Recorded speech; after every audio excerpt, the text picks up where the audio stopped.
It's time to ignite your soul and unlock your full potential. Join us on Beneath the Helmet, the podcast exploring firefighters' health and wellness. Hosted by retired Fire Chief Arjuna George, our podcast is the perfect place to start your journey towards becoming the best version of yourself. So come on, let's join the conversation and find out what sets your soul on fire. All right, welcome back, everyone. Another amazing conversation we're about to jump into here. So I got a chance to sit down with a clinician, but he's not just a clinician. He's also a career firefighter. As well, his organization is called First Responder Health Services. So his mission is really to squash the stigma, as we all are on this podcast. But he's looking at it in a different way, where he is connecting with clinicians due to his background being a professional, as well as a firefighter.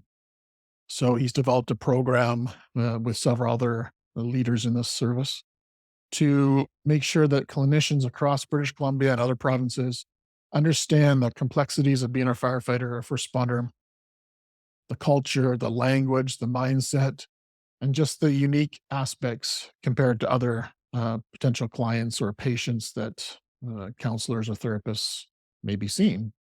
We're going to dive into a directory that he's developed that allows people to find a clinician that's close to them and who is well-versed in the fire service terminology. He's also a big part of the Firefighter Occupational Awareness Training Program that's online. And last I heard, it was over 6,000 firefighters have registered for this amazing 12-module online program. So today I got to sit down with Matt Johnston. Matt and I have been going back and forth and finally got a chance to sit down and have a great conversation. You're not going to want to miss this episode. You're going to want a pen and paper in hand and take some notes, because he has lots and lots of knowledge to share with us. So sit back, relax, enjoy the show, and until next time, stay well. All right, welcome back, everyone. I have another special guest on the air. We've been trying to get this fellow on the air for some time now. He's a bit of a hot commodity for his knowledge and his skills and who he is as a person. So I'm very happy to have him on the show today. Today we've got Matt Johnston, career firefighter and a mental health advocate. So welcome to the show, Matt. Yeah, thank you. It's a pleasure to be here, Arjuna. Fantastic. So tell our audience a little bit about who Matthew Johnston is. Oh, geez. So former full-time distance runner, ran for Team Canada, stayed in university so that I could balance my athletic pursuits with academics, and ended up getting a master's in psychology and then opening up my own practice in 2006. And then, I missed the team-based atmosphere of my profession as a runner. And a lot of my former teammates went into the profession of firefighting. And that's where I found myself full-time in 2012. And it's been an interesting career change. And it's also been an interesting blending of my two careers the last decade or so.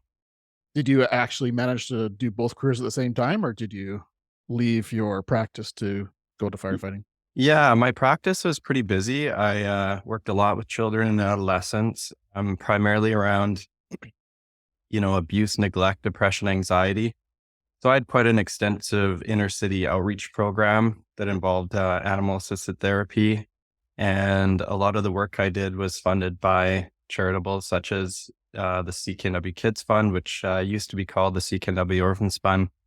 So it's been nice that I was able to do that for the first stages of my career in the fire service. And then unfortunately, some untimely events within fire service where we lost a cluster of members to suicide kind of side railed me from my practice in counseling psychology and went more into an education role with healthcare providers on how to provide more culturally competent services for first responders. Yeah, I think that's definitely going to be a part of our conversation today, because I think that's such a key aspect. That's that understanding of the occupational therapist to understand the life, the culture, the terminology of the fire service. You've been a big player in that. And I think that is such a critical kind of shift in our in our mental health journey through the fire service, right? So I Yeah. commend you for that for sure. That's a huge thing. Thank you. Yeah. Yeah, it's been, something that I saw a need very early on. I think, firefighters don't really access upstream services. We're very good at ignoring stress related symptoms until we're in a crisis or a breaking point. And then we have this assumption that outside civilian experts can fix us. And there's a lot of myths that I've been working on to dispel on both sides of that equation to really promote the value of upstream care and recognizing early warning signs around psychological injury. So it's been quite a journey. It's been 7 years and counting since we started providing healthcare provider training. But, I'm pleased to say that there's quite a bit of momentum across Canada now in this arena. And, I feel like it's come full circle for me with my 2 careers and given me a lot of meaning in terms of why back in 2011, I decided to pursue a career in firefighting. And now I look back over a decade later and realize that it had a lot of meaning and purpose. When you say that, it kind of reminds me of my journey as well, because I always thought that the fire service was my end calling. That was what I was meant to do. But only recently I kind of realized that, hey, maybe what I'm doing now is actually what I meant to do. And the journey before that was just a stepping stone. I Yeah, was like, "Huh," absolutely. And that was, yeah, that was that's the very kind beauty. of, yeah, it was That's the eye-opening. beauty of our era is, there's so many talented people that have multidisciplinary skills that really, when we choose to apply them in other arenas, I think it can really benefit both industries in terms of what skill sets we bring as first responders and vice versa. 100%. So this wasn't necessarily on our discussion topic, but I know you're very well versed in this, and I'd love to just hear your thoughts on it, because I'm a very passionate person about somatic work for the Mhm. trauma aware and release and everything like that. And I know you did an interview with Peter Levine, Mhm. maybe last year or something like that, 2022, 2021, something like that. Yeah. And I'd love to hear just a couple nuggets that you got out of that interview that you kind of are taking away to use in your own practice with mental health and firefighting.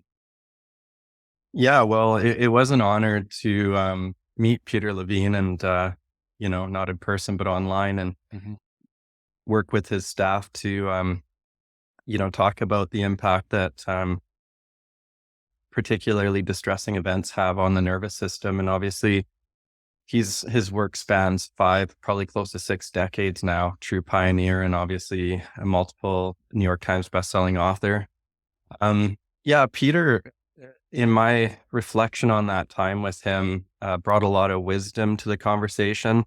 I think that what I learned respectfully is that there is a big gap between the somatic experiencing techniques that he has really developed a passion and an expertise in, and the implementation on the front line. There needs to be a strong translation piece there. I think that first responders indirectly do a really good job of somatic based training in the sense that they're physically active, they're connected to nature. And a lot of the things that, whether it's, Shapiro with EMDR and how she founded that as going for a walk in a park in Chicago, I believe, or just the, physical shedding of events like Peter has provided, I think really, to me, gave me a lot of hope that even though first responders may not be labeling it somatic experiencing or EMDR, they are doing some forms of active meditation routines without necessarily looking at it from the lens that you or I or Peter would. And so my time with Peter really gave me a lot of hope that in some ways we're quite far from building programs that fall under somatic experiencing, but celebrating what first responders may be doing, even in their practices of getting out in the nature and hunting for 3 or 4 days, are some of the same goals that somatic experiencing would have for their clients. So, firefighters want to learn the tools to fix themselves. And so I'm really guided by exploring those tools and finding out ways to translate that to first responder audience. And I think that's my takeaway when I think back to Peter is he really gave me, a fertile soil to start thinking outside of the box on how we can apply some of these techniques and, the counseling psychology field into the first responder profession. Love it. Yeah, like you said, I'm definitely I'm a TRE provider, so tension trauma release exercise provider. So my work with Dr. David Berselli and Peter Levine has really opened my eyes up there. There's so many different avenues to heal ourselves, right? And that's what I love about TRE. It's a self care tool. Hmm. Um, but I never really thought about hunting or fishing. Well, fishing I've done personally, so I can relate to that. But yeah, being outside in the outdoors, people probably firefighters don't actually realize that what they're doing to their mental health, being outside, forest bathing, whatever you want to call it. You can throw all these fancy words on it, Hmm. but just being out in nature is what they're doing, right? So yeah, that's a Well, and even just restoration activities like repairing cars and taking yeah. pride in doing something, you can't be anxious and relaxed at the same time. And I think that inherently all adults, but since we're talking particularly about firefighters, is a lot of us do a really good job in active stress recovery techniques that may be camouflaged by the idea that it's a routine that they do with friends or it's a passion around, hunting. But in reality, really it's about, in my opinion, a form of active meditation that resets the stress response. And I think there's some inherent wisdom within a lot of first responders about finding things that they absolutely need, and building it into a routine that, again, ironically, and I see this every day in the fire hall, are some of the goals that clinicians would have for their clients. And so that's kind of the translation that I'm looking at. There's a lot of myths on both sides of the culture, whether it's the counseling psychology profession or the first responder profession, about what my goals and objectives are in terms of closing this gap between, healthcare provider and first responder. I love it. I love it. I'd love to hear your perspective on stoicism in the fire service. Um, Sure. I think there's some goods, there's some bads. I think there's some misconceptions, maybe some rumors about what stoicism should be. I'd love to hear Mhm. what your view is on that and how it impacts the fire service. Yeah, well, I define stoicism as the endurance of pain or hardship without complaint. And that's probably very similar to what you'd see on a Wikipedia definition. Right. And the modern portrayal of stoicism is very different from, the ancient philosophers around stoicism, which really was about leading a good life. And the modern portrayal and how we have, translated stoicism in the fire service and many professions in first responders in general is this idea that we function over feeling. Famous Bruce Ramsey line, a local CISM instructor here in Vancouver. And what does that mean? Well, that means ignoring your stress response to engage at all costs. And if we're going to rope in kind of the neurobiology of this and talking about somatic experiencing, is that when we ignore our inherent hardwired stress response, there's consequences to it.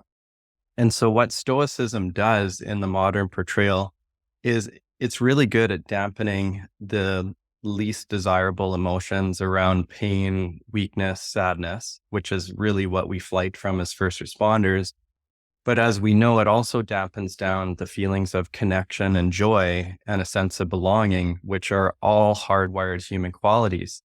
And so what happens with modern day stoicism for many of us, and it is perpetrated and entrenched in our culture, is it kind of creates a flat line in a paramilitary setting that inevitably, unless you are acutely self-aware and engage in self-care measures, especially around the transition from the hall to the all or the home place, can really blend and bleed into other areas of our lives where we feel quite disconnected from our loved ones. And so to me, stoicism is something that is an adaptable response to engage in, incredibly potentially distressing events. It allows us to get the job done at all costs.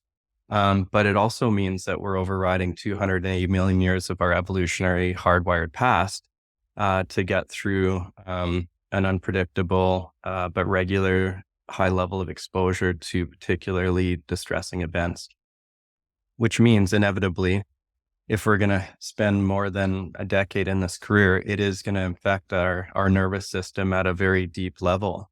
And that's where active self-care strategies are absolutely necessary if we want to leave this profession healthy. And right now, we're not. The data is showing that. And not only are we not leaving the profession healthy, we're not even getting to the finish line. For many of us, when we look at, the psychological injury rates that we're currently faced with. But for people who kind of see aspects of stoicism that they really are drawn to, how can they process that sadness, or how can they feel that joy at some point? Maybe not in the moment of an MBI, maybe not in the moment of whatever they're doing in the fire scene. When can they, or how can they process that, and when should they process it? Very good question. Well, I mean, when we're talking about a particularly distressing event that might lead to diffusing or debriefing through the, traditional SISM model, I think that's when we really see the silver lining in our human worth and our ability to endure some complex emotions. There's quite a diversity in personality and political beliefs and age range and all that within fire service. And one of the beauties that we have is that, and I would say an undervalued beauty, is when we go to a particularly distressing event that requires either a formal or informal conversation about it, that experience brings us back to being innately human, and it supersedes our political differences and our age differences, and we get to see each other for who we truly are. And that's been, to me, the greatest gift that the fire service has provided me, is that people that I may have really disliked and then had experienced a hardship with, just the power that experience has to bond one another. And so that would be in response to a particularly distressing event.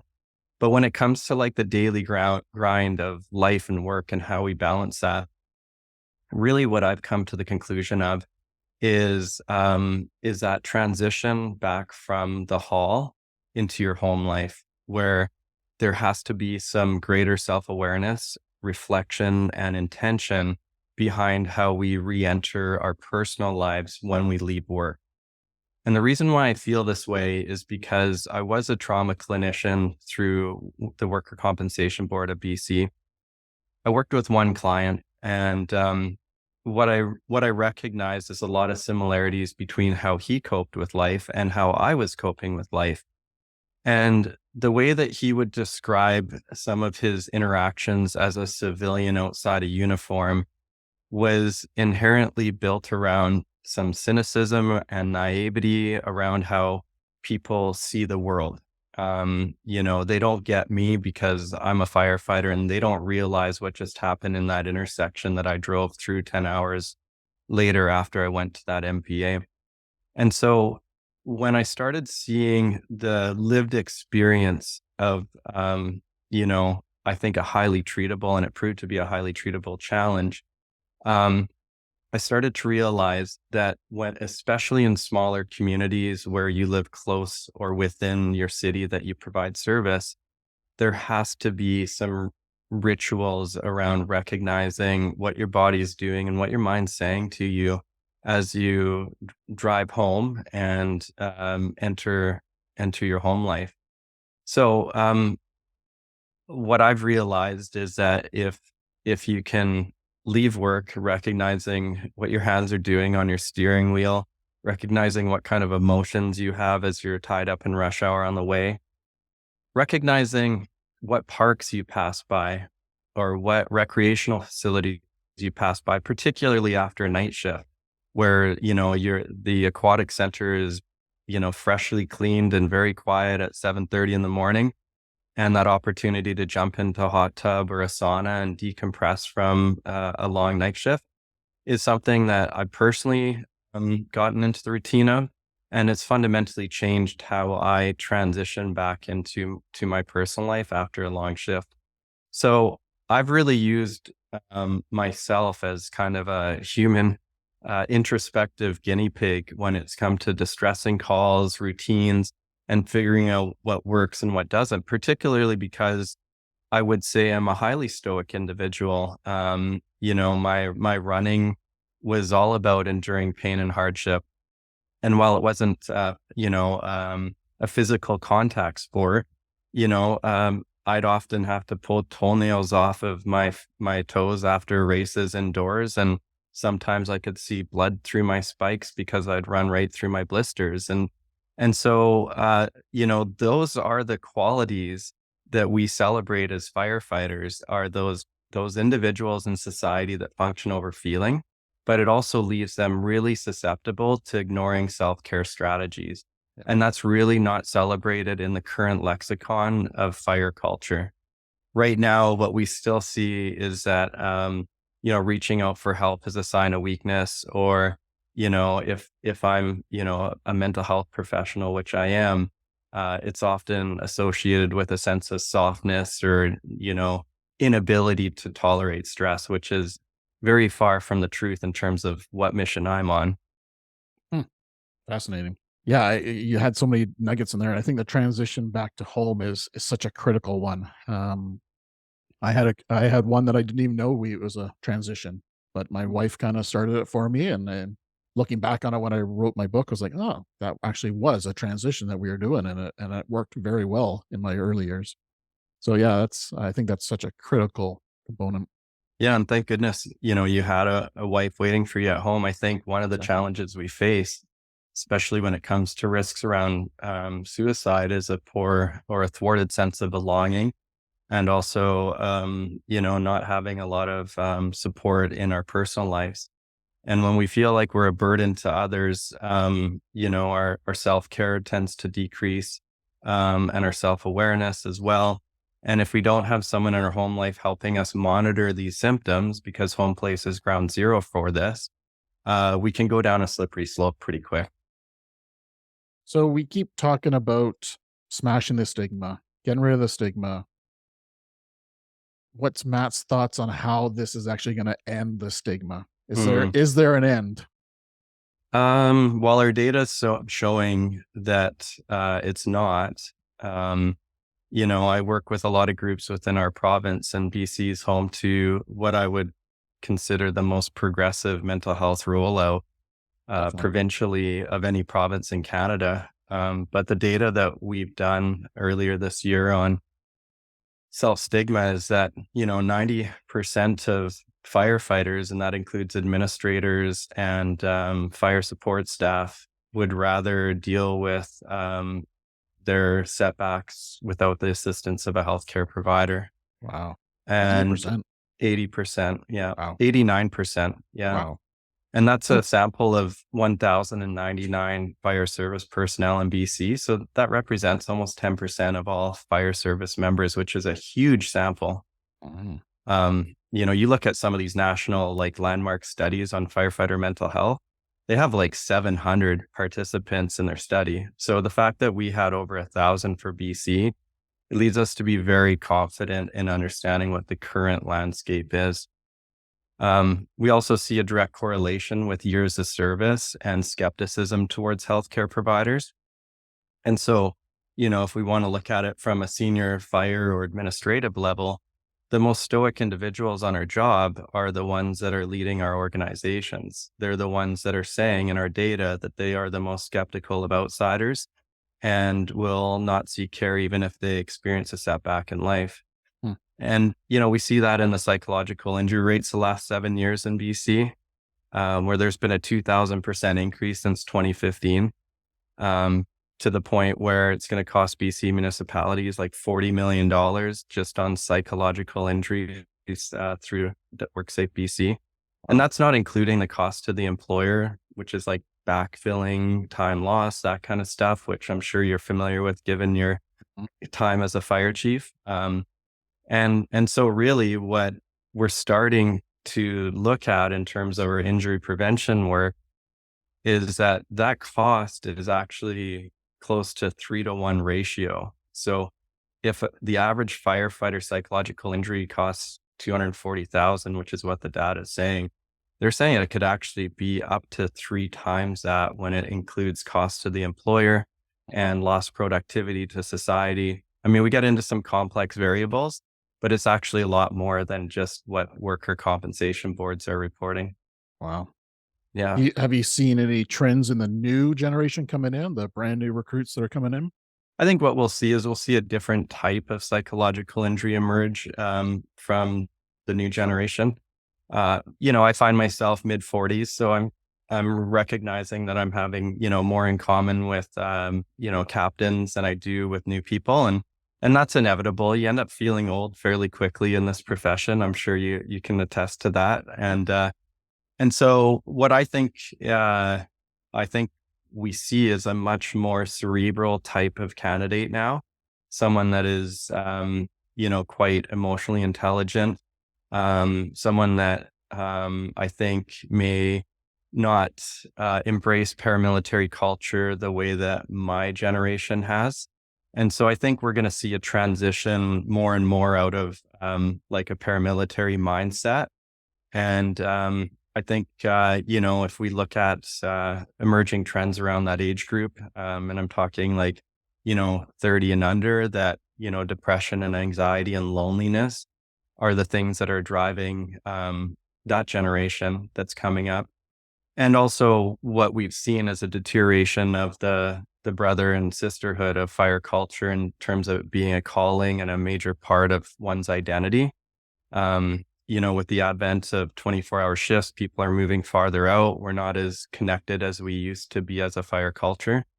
And in some ways, I see that as a good thing because it might mean that you spend more time with your civilian peer networks.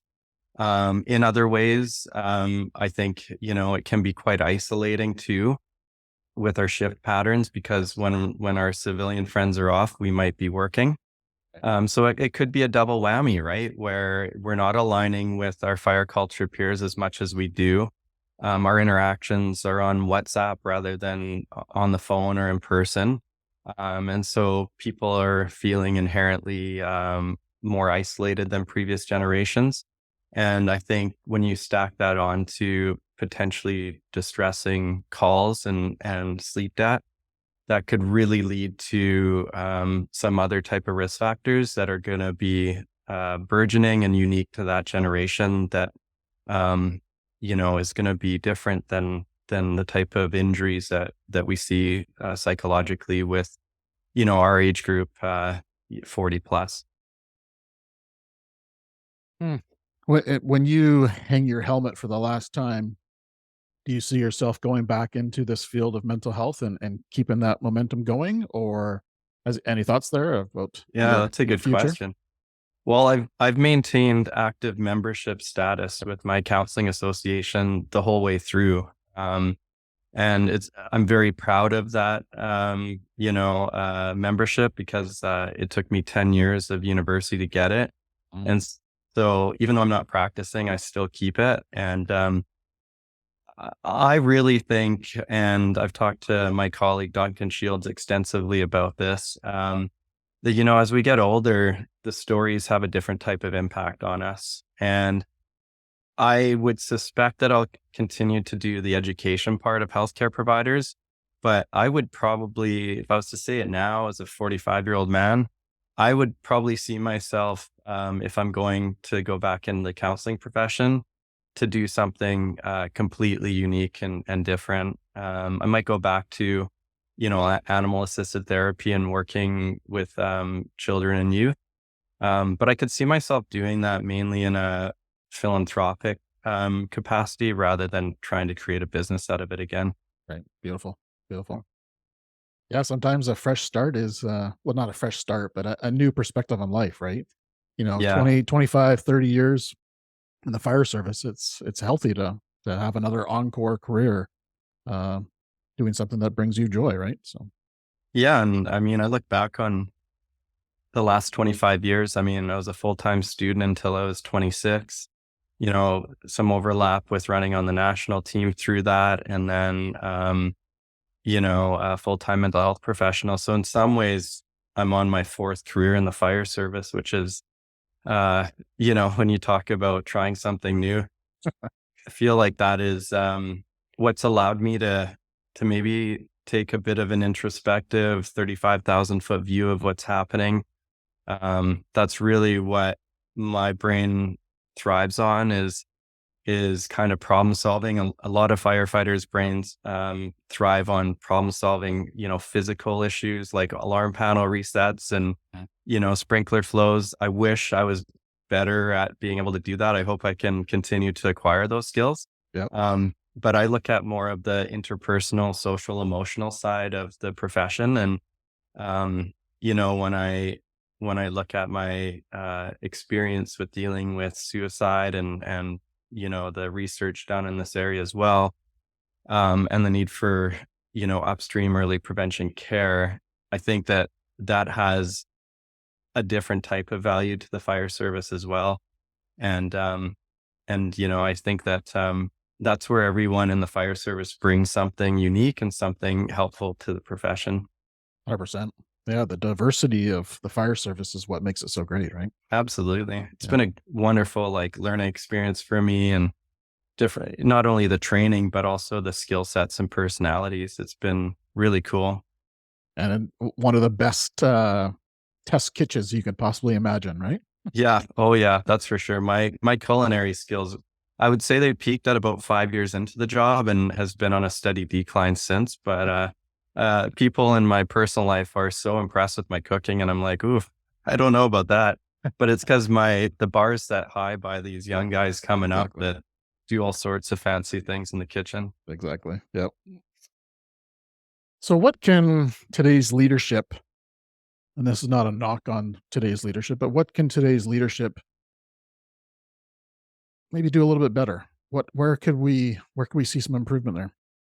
Yeah, I mean, there's opportunity for a lot of improvement. And I think Dr. Don McCurry's research has pointed that out, in that organizational stressors are quickly becoming more significant contributing factors to psychological injury than attending potentially traumatic events.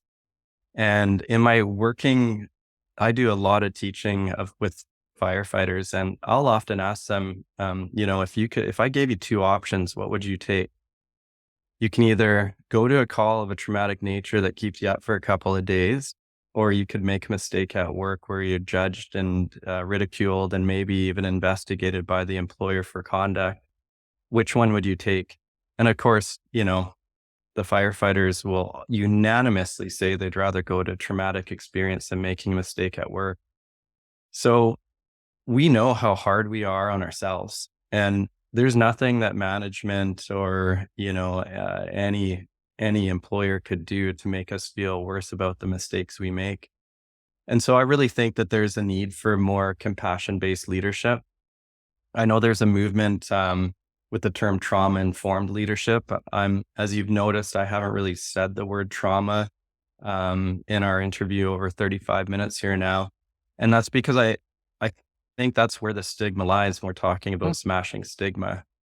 Primarily because if you look at a Wikipedia definition of trauma, it's usually surrounding a damage to one's mind, exceeding one's ability to cope. In other words, it makes it sound like the event itself is so much more powerful than anything you can deal with.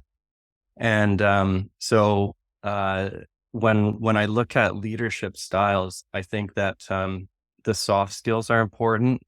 I think that leading, with your heart, and maybe dotting your I's and crossing your T's secondary is important. And I think there needs to be a restoration of fire chief, not fire administrator. I think that is one of the major underlying challenges that I've seen in my travels nationally is we need more advocates for the fire service.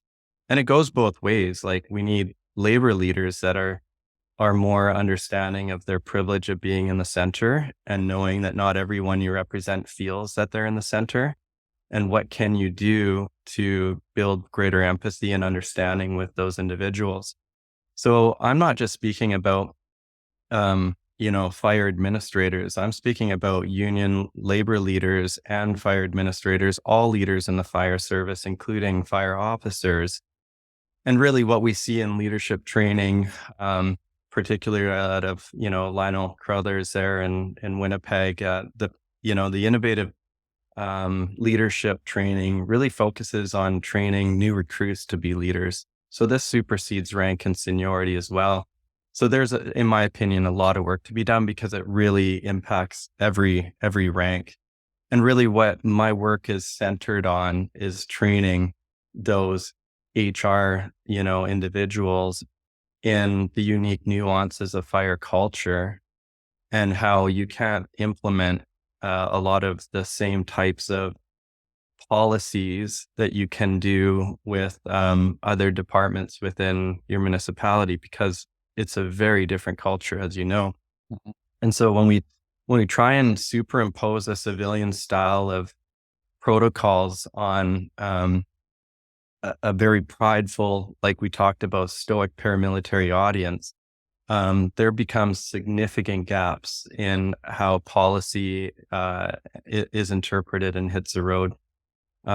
So I've seen this, I've seen it cost hundreds of thousands of dollars to employers when they make the wrong move with how they investigate or proceed with a very delicate matter regarding an individual's mental health.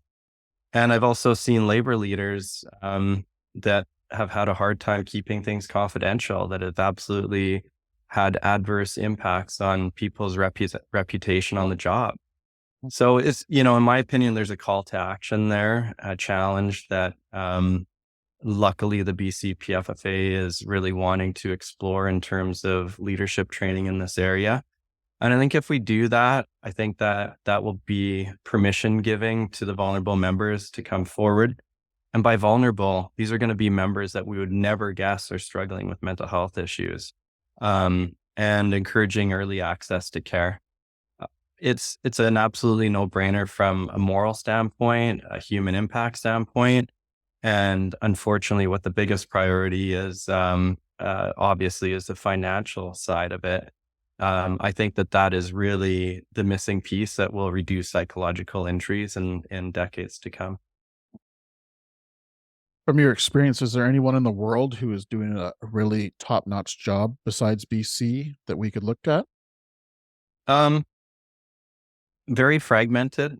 Mm. I think of Rob Martin. Trauma-informed leadership is something that Rob Martin has been championing for a Yeah, few okay. years.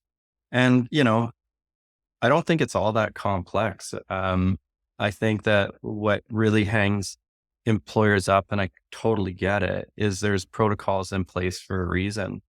I just think that if we can lead with the human side of it a bit more, uh, I think we can mitigate a lot of these, challenges that really take someone that's, right on the red line and pushes them over the threshold of potentially never returning to work.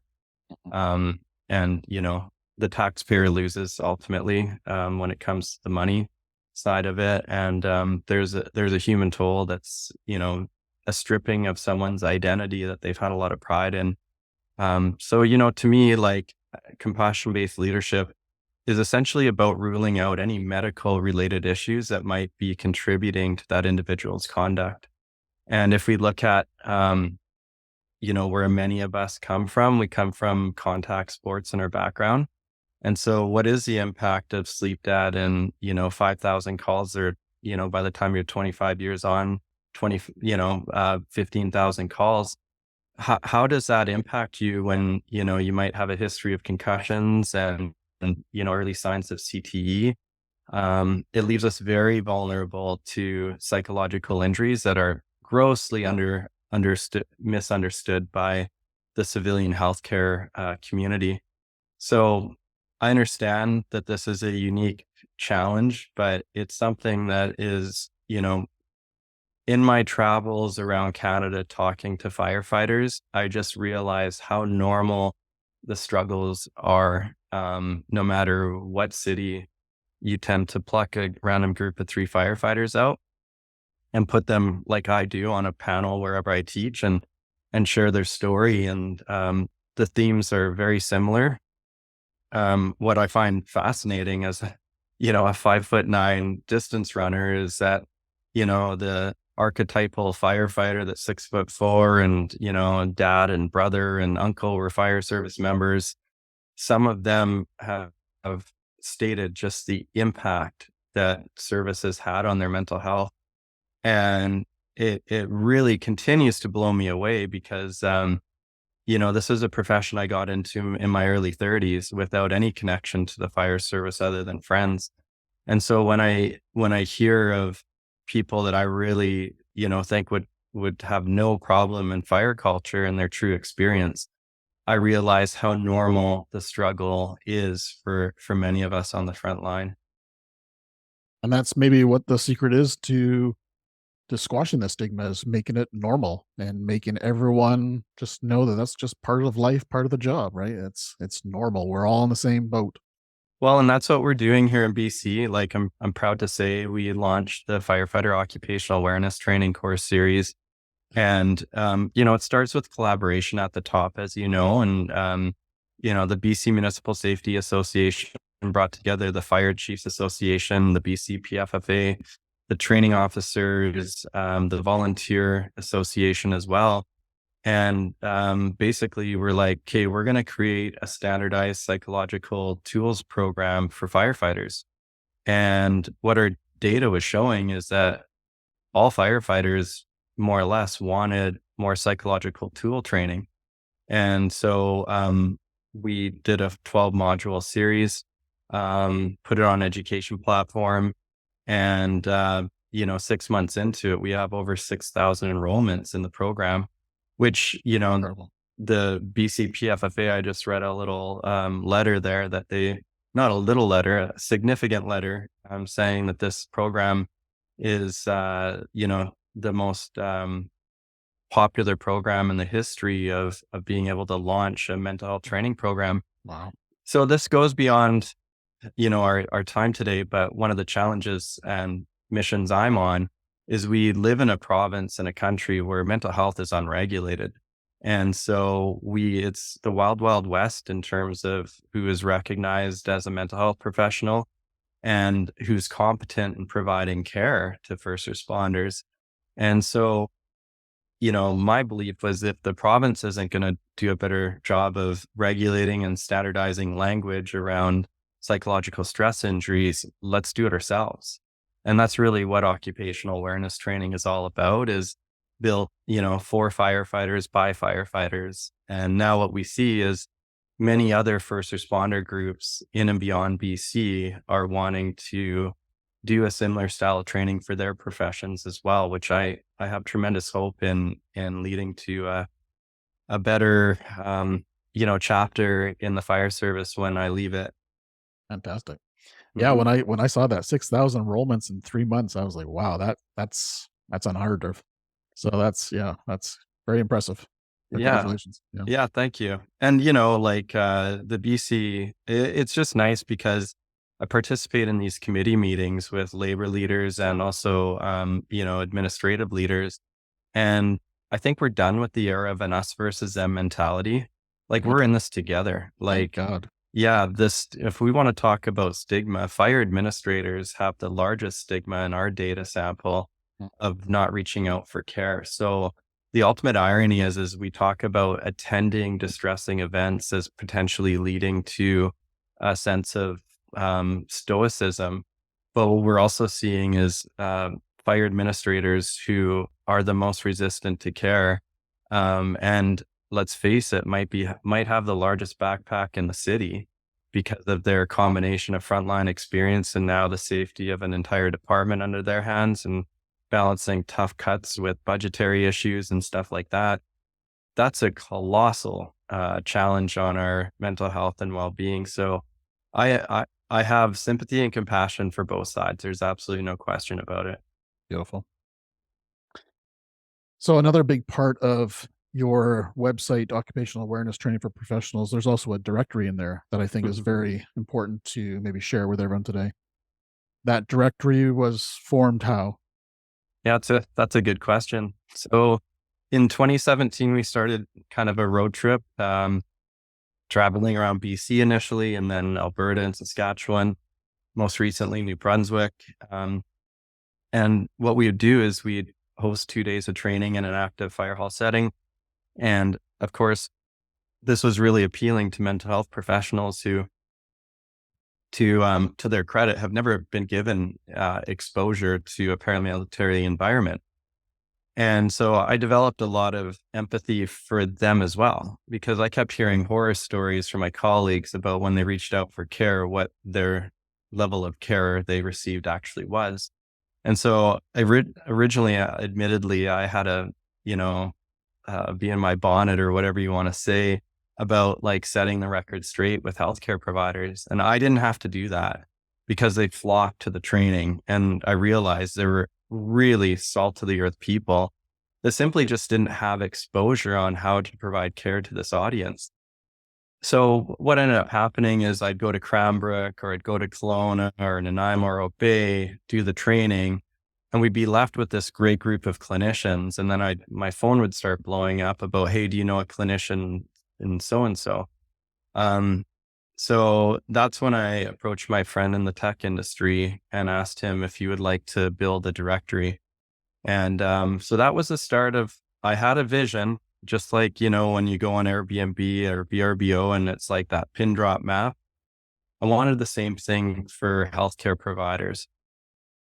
Now, what's behind the scenes that a lot of people don't know is that the healthcare providers that appear on this directory, they have to sign, like, I think it's a 4-page agreement on how to provide care for our clients. By clients, I mean any first responder that contacts them through First Responder Health. And what that means is that they have to streamline care. If you have a busy caseload, totally get it. If you're good at what you do, you're going to be in demand. So you got to refer on if you can't, within 5 business days, take on a first responder client, and that includes their family. And so it's about a hard handoff if you can't do it yourself. And then also recognizing that, the 54 municipalities in BC that the BCPFA represents, there's 54 different extended health plans, right? So it's about educating your clients early on about if your sessions are covered or not, and kind of helping dispel some of the common areas of resistance that first responders have when they reach out for care. And then the challenge I put on the first responders is, don't wait for crisis. Like, this isn't a crisis service. And this is like looking for a new car. Like, there's different makes and models for different personality types. So I tend to walk a fine line on both sides of trying to really bridge the disconnect between the two groups, and really get back to the, how do you provide care for human beings? So I'm proud to say, like, this directory that we do, it's 100% in kind. There's like no paywall, no data mining.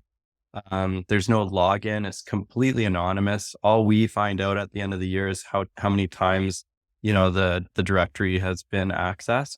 Nice. And, I think we had 6,000 visits in the first 3 months of this year. So I'm pretty happy with the momentum that we've, been able to create. And, that is the way that I've really felt like I've made meaning out of the losses in the fire service, is that, we'll save more lives than we lost, without me minimizing anyone's death. That's really what motivated me initially to close this gap. And, I'm proud to say that we've made strides to closing that gap significantly. 100%. Excuse me. I got some podcast guests that are down the States, and they've requested the link to this directory because I've mentioned it several times in different shows. And so, Florida's now seen it, Mhm. Carolina's now seen it. So yeah, it's passing around the world. So Oh, that's cool. It's interesting because where my thoughts have been the last week is, on an organizational level. because we still have organizations that are resistant towards some of the implementation of psychological tools, which I believe is correlated with psychological healthy, safe workplaces. So in workplaces that are resistant towards, implementing upstream mental health care, my gut tells me that those are going to be the organizations that are struggling with the highest rates of psychological injury. And so what I really would put a challenge out to the listeners of this podcast is, just because you may not, be a qualified mental health professional or even on the CISM or peer support team, it doesn't stop you from really advocating for upstream services within your fire department. And we have great diversity in terms of, fire departments, even within the Lower Mainland, let alone provincially. And every one of those cultures is very different, and they have their strengths and then they have their challenges. And I think we're in an era where, the WorkSafe First Responder Steering Committee, the BC PFFA, and I can say from my direct experience with the Fire Chiefs Association the last 6 months, where all of those associations are unanimously saying, like, stamping out shame and stigma is what we need to do. And I think it's going to take a mobilization of like-minded firefighters to really say status quo isn't good enough anymore. We've lost too many members, not only to suicide, but also to psychological injury where they never come back to work. And while some of those individuals were very hard to deal with, I think the beauty of this culture, the brother sisterhood, is that we don't forget that.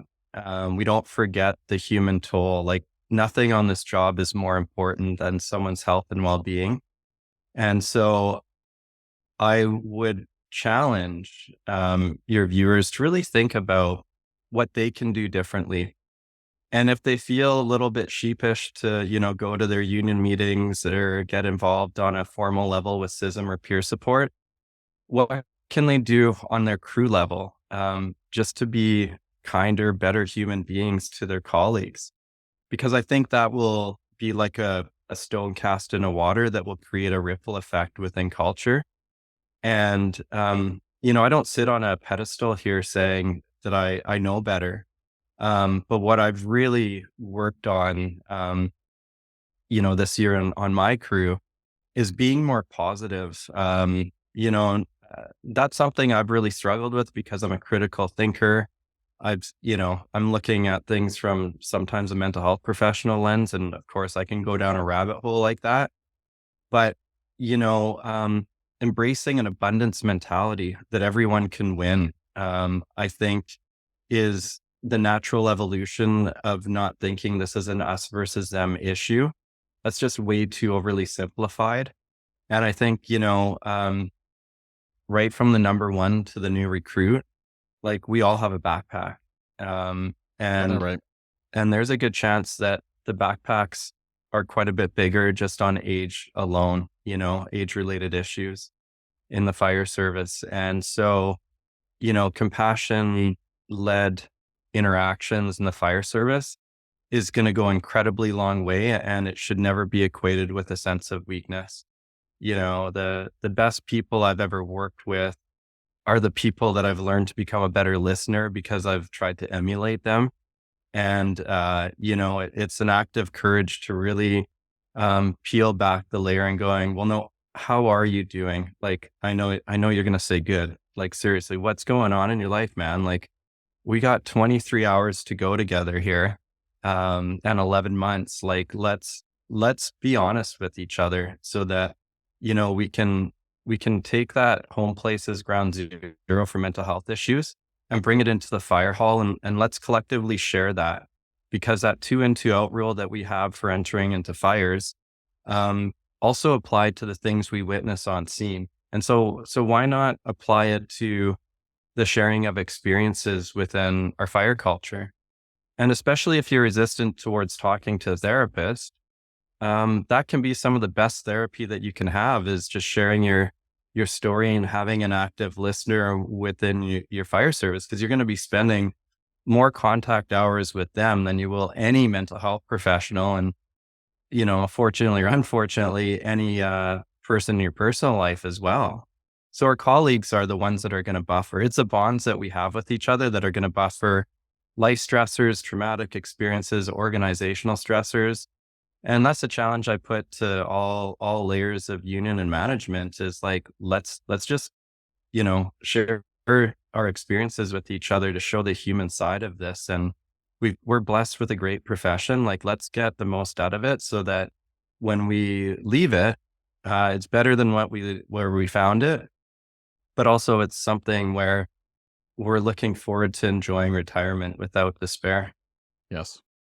Well, that's the key, right? I think there's a whole nother episode there about retirement of, it shouldn't be looked at as a void in your life. It should be looked at as something you're looking forward to. And my kind of thing is healthy hire, healthy retire. That's kind of Love it. that's my goal, right? So is to encourage people to have a healthy hire and retire healthy. Yeah. And what blows me away is, and a beautiful conversation with you, is how many times you brought up the word human. Yeah. Human, I think, is something that I say that all the time now. It's just something in me that I want to humanize the fire service. That's kind of my passion. I want to humanize business. I want to humanize leadership. And the amount of times you said human just really got me going. That was like, Nice. that's the right attitude towards life, for sure.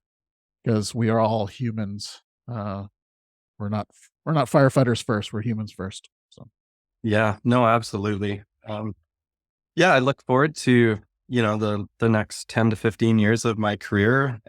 And, I'm very hopeful for the future. I really like the people that we're hiring. I have a 14-year-old son. So, whether he goes into fire or not doesn't, not the way I look at it. But what I find really fascinating is that some of these young new hires are young enough to be my son, and so, or daughter. And it's such an intriguing experience, getting older in the fire service, because these are types of life lessons that you would never have been able to figure out without living in it. And to feel a sense of connection to, in my case, 400 firefighters, all going through a profession. 99% of us end up going through it for, several decades. It's amazing watching people go through age-related issues, just like ourselves, right? So Totally. there's a lot of things to celebrate within fire culture. Beautiful. Great way to end it. Matthew, how can people get more information about you, and how can they find out about your program and any way to connect with you? Yeah. So, they can send me an email at matt@firstresponderhealth.ca. The website is www.firstresponderhealth.org. And there's quite a few, we've morphed into an education platform company.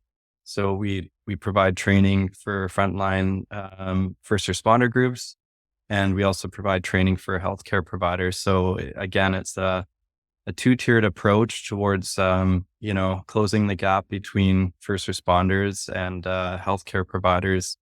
As you mentioned, it's not just Canada, but it's a topic within North America. So this is the interesting thing about our profession, right? Is just how similar the fire culture personalities are, no matter what state or province you're in. So a lot of the content that we develop is applicable to different states and provinces. So no matter where your viewers are listening from, this is, I think, a topic that if you look at it through the lens of first responder, public safety, this is a relevant conversation in any fire department, and really any first responder group out there.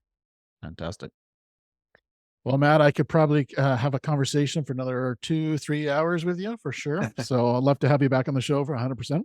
Yeah, anytime. I'd love Yeah. to I'd love to delve into more of the neurobiology stuff Oh. with you, since that's of interest, right? And Big time. that's a huge passion of mine too. And I think when I reflect back on what students get out of my work, it's talking about the stress response in a way that is very unique to the fire culture. And that might be something that you want to delve into sometime on another podcast. Love to.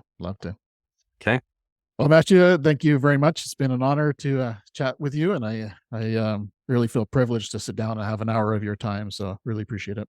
Yeah, I look forward to staying connected and keep up all your great work too. I see burnt around the edges, and I look forward to getting back into some reading someday. Too busy developing programs, but You're doing I've good work. heard from Steve and others that your book's on point. So keep up the great work and the advocacy. I appreciate it. Same to you. Thank you. All right, everyone. Hope you enjoyed the show. Until next time, stay well. Thank you for tuning in to Beneath the Helmet. We hope that this podcast has provided you with valuable insights into the world of firefighters' health and wellness. Remember, caring for your physical, mental, and spiritual well-being is crucial to achieving optimal performance. Join us next time on Beneath the Helmet for more inspiring conversations. Until then, stay well.